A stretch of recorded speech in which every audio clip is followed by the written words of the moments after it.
Kelvin Hendra. Bab tahun 1164 sampai tahun 1168. Agung mendengar ucapan Kelvin. Wajahnya sedikit berubah dan berkata, pada prinsipnya, kita akan berhenti setelah mencapai tujuan, tapi tidak ada aturan yang jelas tentang dilarang membunuh. Faktanya, dalam setiap kompetisi antar keluarga, selalu ada saja orang yang tewas. Ekspresi Kelvin sedikit berubah, lantas dia mengangguk dan berkata, saya mengerti. Agung juga tidak banyak bertanya.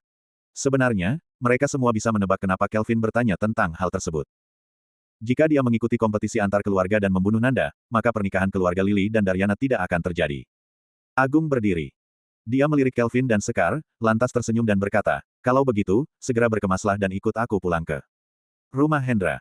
Sekar adalah istrimu, jadi dia harus ikut. Sekar mengangguk, lalu dia memberikan salam pada Serena. Serena berkata, pintu rumah Hendra sebenarnya tidak mudah dimasuki. Jadi, berhati-hatilah. Agung mengangguk dan berkata, memang, setelah peristiwa 30 tahun lalu dan menghilangnya Robin Hendra, keluarga Hendra langsung menurun drastis dalam kurun waktu 1 malam. Orang-orang di keluarga Hendra selalu mengeluhkannya, tapi karena kau adalah pemegang longevity mantra, seharusnya tidak akan ada banyak masalah. Kelvin mengangguk dan berkata, mari kita berangkat. Mereka berpamitan pada Serena dan keluar dari ruangan. Apa perlu kuantar? Tanya Z. Di pintu masuk terparkir sebuah sedan. Agung menggelengkan kepala dan berkata, tempatnya tidak terlalu jauh, jadi kau tidak perlu repot-repot. Aku akan mengucapkan rasa terima kasihku lain waktu. Tidak masalah. Kata Z sambil tersenyum. Agung mengobrol sejenak dengannya, sambil mengamati Z naik ke dalam mobilnya. Setelah Z pergi jauh, saat itu Agung tersenyum dan berkata, kita juga harus berangkat. Perjalanan ke rumah Hendra mungkin membutuhkan waktu sekitar setengah jam. Kelvin mengangguk dan berkata, ayo pergi. Kota ini sangat besar. Jalan-jalannya cukup lebar dan rumah di sekitarnya relatif rendah. Populasi di tempat ini juga jarang, tapi seluruh kota tampak sangat rapi dan bersih. Kota ini sama sekali tidak bisa dibandingkan dengan kota-kota lainnya di luar sana. Kelvin mengikuti Agung dari belakang, mereka berjalan di sepanjang jalan, sambil mengamati orang-orang yang lalu lalang. Terdapat beberapa macam toko di jalanan, tapi di antara toko-toko ini, tidak banyak memiliki pelanggan. Setelah berjalan sekitar lebih dari 10 menit, tiba-tiba Kelvin mendengar suara langkah kaki. Dia merasa bahwa ada bayangan manusia yang tiba-tiba berlari di sampingnya. Pergerakannya sangat cepat, hingga dia buru-buru menarik Sekar dan menyembunyikannya di belakang tubuhnya. Pada saat ini, bayangan manusia tiba-tiba melompat di depan Kelvin dan yang lainnya. Orang ini mengenakan pakaian putih. Di atas pakaian putihnya terdapat gambar Bagua yang sangat besar. Dia memegang sapu tangan di tangan kirinya, sambil mengarahkan jari kelingkingnya ke arah Kelvin. Kelvin mengerutkan alisnya dan menatap orang itu dengan ragu-ragu. Orang di depannya ini sangat aneh. Dia mengenakan baju putih yang sangat bersih dan rapi, tapi wajahnya sangat kotor. Dia seperti seorang pria parubaya, dan rambutnya seperti tidak pernah dicuci cukup lama. Rambutnya terlihat ikal dan memiliki aroma yang kuat. Kalian adalah jelmaan roh jahat. Aku akan membersihkan semua kejahatan di dunia ini. Setelah itu, dia mengibaskan kipasnya. Sejumput tanah kuning terangkat ke atas. Agung melihat adegan ini dan mengerutkan alisnya. Kemudian, dia mengaktifkan energi spiritualnya untuk menghalau tanah kuning itu, sambil berkata kesal, Tobisuki, jika kau ingin bermain-main, pergilah ke tempat lain. Kalau tidak, aku akan menghajarmu. Kelvin terkejut dalam hatinya. Dia menatap orang di depannya. Menurut ucapan Agung, kelihatannya orang ini berasal dari keluarga Suki. Setelah mendengar ucapan Agung, Tobi tiba-tiba tertawa dan memperlihatkan gigi hitamnya.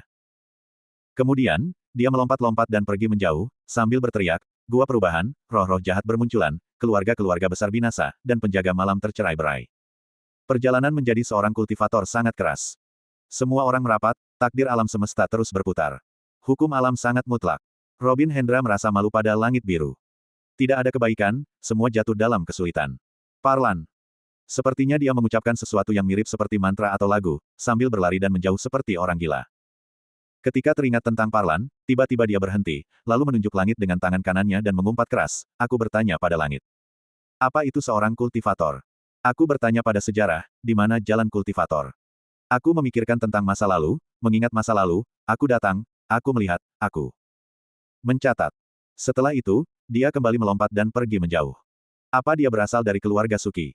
Tanya Kelvin sambil mengerutkan dahinya. Agung menghela nafas dan berkata, dia pernah menjadi sahabat terbaikku. Bahkan kami lahir pada hari, bulan, dan tahun yang sama. Ah! Kelvin terkejut dan berkata, lalu, bagaimana dia bisa menjadi seperti ini? Aku juga tidak tahu. Kata Agung. Aku telah mengasingkan diri selama bertahun-tahun demi mencapai tingkat Ningdan. Setelah aku keluar dari pengasingan, aku pergi mencarinya dan menemukannya sudah seperti ini. Ketika itu, dia sudah tidak mengingatku lagi. Berbicara sampai di sini, dia menghela nafas panjang dan berkata, dia adalah putra leluhur Z dan pernah dijuluki sebagai jenius terkuat dalam sejarah keluarga Suki. Di usianya yang ke-46, dia sudah berhasil menembus ke tingkat Ningdan. Dia adalah harapan besar bagi keluarga Suki, sekaligus para penjaga malam. Kemudian, tanya Kelvin. Kemudian, dia malah menjadi gila. Agung menghela nafasnya. Keluarga Suki sangat mahir dalam meramal masa depan, tapi karena mereka terlalu banyak melihat masa depan, akhirnya sebagian dari mereka tidak berakhir baik. Dan tampaknya, nasib buruk yang menimpa mereka datang lebih cepat. Aku sempat bertanya pada Z soal ini. Katanya, suatu hari, tiba-tiba Toby berubah menjadi gila, lalu dia merelakan kemampuannya dan berubah menjadi orang biasa. Setiap hari, dia akan melompat-lompat di jalanan, lalu menyanyikan lagu rakyat. Kata Agung. Kau tidak perlu bertanya tentang isi lagunya, karena semua adalah karangannya sendiri. Dia akan menyebut tentang perubahan gua, menyebut tentang keluarga besar, menyebut tentang penjaga malam, dan juga menyebut tentang Robin Hendra serta Parlan. Orang-orang dari keluarga Suki tidak peduli padanya. Tanya Sekar. Lupakan saja. Kata Agung. Dia selalu seperti ini setiap hari, dan akan kembali pulang saat malam ini. Mereka sudah menyewa orang untuk membersihkan dan mengganti bajunya, tapi siapapun yang berusaha untuk mencuci kepalanya, maka dia akan marah. Kelvin dan Sekar sama-sama terkejut mendengar hal ini. Tidak perlu memperdulikannya lagi. Kata Agung. Mari kita lanjutkan perjalanan. Kelvin mengangguk. Saat dia hendak pergi, saat itu Kelvin tidak bisa menahan diri untuk menoleh ke belakang, lalu menatap Toby yang pergi menjauh. Yang membuat Kelvin terkejut adalah, pada saat ini, Toby juga sedang melihatnya. Bahkan Toby tidak lagi menudingnya dengan gayanya yang gila itu, tapi dia hanya berdiri di tempatnya dengan tenang. Kemudian, Toby memukul dadanya sendiri beberapa kali dengan tangan kanannya. Di bawah tatapan heran Kelvin, sepertinya Toby sedang memberinya sebuah penghormatan. Ketika Kelvin masih belum sempat memproses apa yang barusan terjadi, saat itu Toby sudah lebih dulu lari-lari dan menjadi gila lagi. Itu adalah insiden kecil sepanjang perjalanan Kelvin ke rumah Hendra. Setelah berlalu, dia juga tidak terlalu memikirkannya. Di dalam kota terdapat beberapa angin laut dan orang-orang dari luar telah membersihkan seluruh kota dengan sangat rapi. Hal ini membuat pemandangan kota menjadi sangat indah. Jika kota ini ditemukan oleh orang asing, maka tempat ini akan menjadi kota wisata paling terkemuka. Namun, hanya para kultivator dari keluarga-keluarga bangsawan ini yang dapat menikmatinya. Saat mereka berjalan, Agung sedang memberi pengenalan terkait situasi yang sedang dihadapi oleh keluarga Hendra saat ini. Seluruh keluarga Hendra, yang saat ini tinggal di pulau, totalnya mencapai 19 orang. Di antara mereka, 2 orang sudah berada di tingkat roh, 9 orang lainnya berada di fase kecerdasan, sementara sisanya masih berada di pemurnian Qi. Perlu diakui bahwa keluarga Hendra memang telah terpuruk sepenuhnya. Namun, sebagai keluarga alkemis, keluarga Hendra masih bisa hidup dengan baik. Hanya saja, dengan penurunan status mereka, tidak banyak alkemis yang muncul dari dalam keluarga. Di dunia kultivasi, seperti yang telah diketahui, seorang master formasi adalah yang paling boros. Seperti halnya para alkemis, pembuat amulet, dan pembuat senjata, mereka juga cukup boros. Namun, setelah ketiganya mencapai tingkatan tinggi, mereka mulai bisa menghasilkan uang dan memenuhi kebutuhannya sendiri. Sementara para master formasi, jika ingin menghasilkan uang, mereka perlu setidaknya berada di tingkat 3 dulu. Di dalam keluarga Hendra, ada seorang alkemis tingkat 3. Jadi, walaupun keluarga Hendra sedang berada dalam kondisi susah, tapi berkat alkemis tingkat 3 ini, mereka masih bisa mempertahankan operasional keluarga. Saat Agung sedang memperkenalkan situasi keluarga Hendra kepada Kelvin. Di sisi lain, di dermaga Pulau Zebra di bagian pintu masuk. Bayangan manusia perlahan masuk ke dalam ruangan. Saat sedang memeriksa orang, Yo melihat orang yang baru saja datang itu, dan wajahnya sedikit berubah. Dia buru-buru berdiri dan berkata, Tuan ketiga, Anda sudah datang. Ya, orang yang datang adalah tuan ketiga dari keluarga Daryana, Yosa Daryana, master di urutan ke-7 peringkat immortal. Orang ini sudah berada di puncak tingkat Ningdan. Apa ada orang asing yang datang hari ini? Yosa membawa pedang di punggungnya dan wajahnya tampak dingin dan tegang, seolah semua petugas yang ada di kantor itu punya hutang padanya. Yo segera mengangguk. Di sebelah, orang-orang biasa yang baru saja datang ke kota ini, begitu melihat penampilan Yosa, ekspresi mereka berubah menjadi aneh. Yosa tidak peduli dengan orang-orang ini. Dia mengibaskan satu tangannya dan sebuah foto muncul di tangannya. Kemudian, dia memberikan foto itu pada Yo dan berkata, periksa dengan teliti. Jika kau melihat orang di foto ini, cepat laporkan padaku. Wajah Yo berubah saat dia berkata, saya pernah melihat orang ini. Wajah Yosa sedikit berubah saat dia berkata, di mana kau melihatnya? Baru-baru ini, dia masuk ke dalam kota bersama Serena. Namanya adalah Bagio, kata Yo, salah satu anggota muda keluarga Wijaya sempat mengusik Serena, dan Nona Serena memberinya pelajaran. Serena. Yosa tampak sedikit bingung, lalu dia mengangguk dan berkata, aku mengerti. Setelah itu, dia menyimpan fotonya dan berbalik pergi. Di sisi lain, Kelvin bergerak mengikuti Agung dan tiba di depan sebuah rumah besar. Kelvin melirik sejenak dan merasa bahwa luas tanah di perkebunan ini, dibandingkan dengan tempat tinggal Serena, tampaknya sedikit lebih kecil. Tentu saja, apabila hanya ditinggali lebih dari 10 orang, semua ini sudah lebih dari cukup. Terdapat plakat besar yang menggantung di depan dengan dua karakter besar bertuliskan, Mansion Hendra. Di depan pintu besar, di sana ada banyak orang yang sedang berdiri. Di sana ada pria dan wanita, baik berusia tua maupun muda. Kelvin menghitung tepatnya ada 19 orang. Di pintu masuk, ada sebuah kuali besar dengan 3 kaki. Itu adalah kuali berwarna ungu dengan tinggi lebih dari 1 meter dan berdiri tegak di tanah.